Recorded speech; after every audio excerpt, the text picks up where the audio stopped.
Si pour vous le critère le plus important lorsque vous achetez un smartphone est son autonomie, ce qui va suivre vous intéresse, voici maintenant sur 01net TV le classement des smartphones les plus endurants du moment.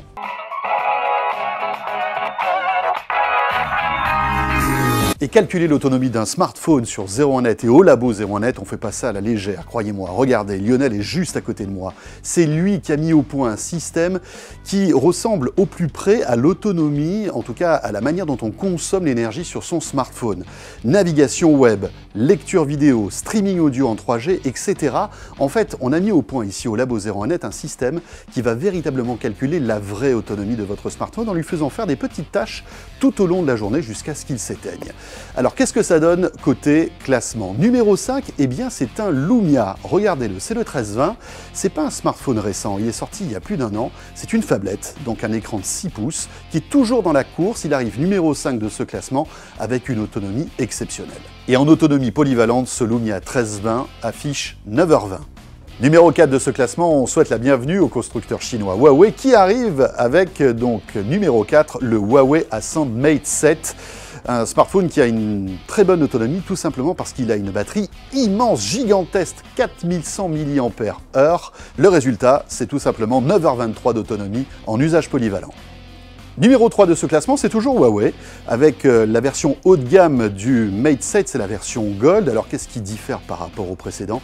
Eh bien tout simplement plus de mémoire vive et plus de mémoire de stockage, et toujours donc une autonomie exceptionnelle avec quelques minutes supplémentaires par rapport au précédent Huawei, ce qui fait qu'à la fin de la journée, en usage polyvalent, eh bien, on a encore 60% d'autonomie, c'est un vrai régal.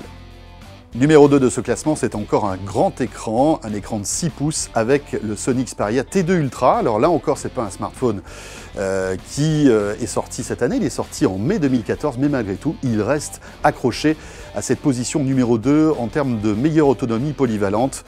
Il faut dire que c'est un smartphone tout comme les récents smartphones de Sony qui ont une excellente autonomie. Il faut dire que Sony Mobile gère très bien en fait l'autonomie de ces derniers smartphones. Résultat, on dépasse les 10 heures d'autonomie, 10h12 exactement.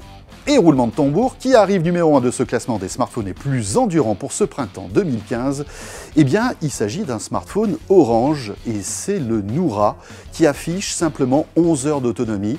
Il faut savoir que ce smartphone n'est pas fabriqué par Orange. Orange fait appel à une marque blanche, un constructeur que l'on connaît d'ailleurs, puisqu'il s'agit d'Alcatel One Touch qui a fabriqué ce smartphone. C'est tout simplement le meilleur smartphone du moment selon le labo 01net, 11 heures d'autonomie, le Orange Noura. A noter que sur le site 01net.com, vous allez pouvoir retrouver donc le classement des 10 meilleurs smartphones les plus endurants du moment. C'est un classement qui est remis à jour tous les mois. N'hésitez pas. À noter une nouveauté, numéro 9, arrivé directement, c'est le Galaxy S6 qui arrive donc dans ce classement avec une autonomie de 8h30 exactement. 01net TV, toute l'actualité high-tech, n'hésitez pas à nous suivre. Donc, on se retrouve très vite.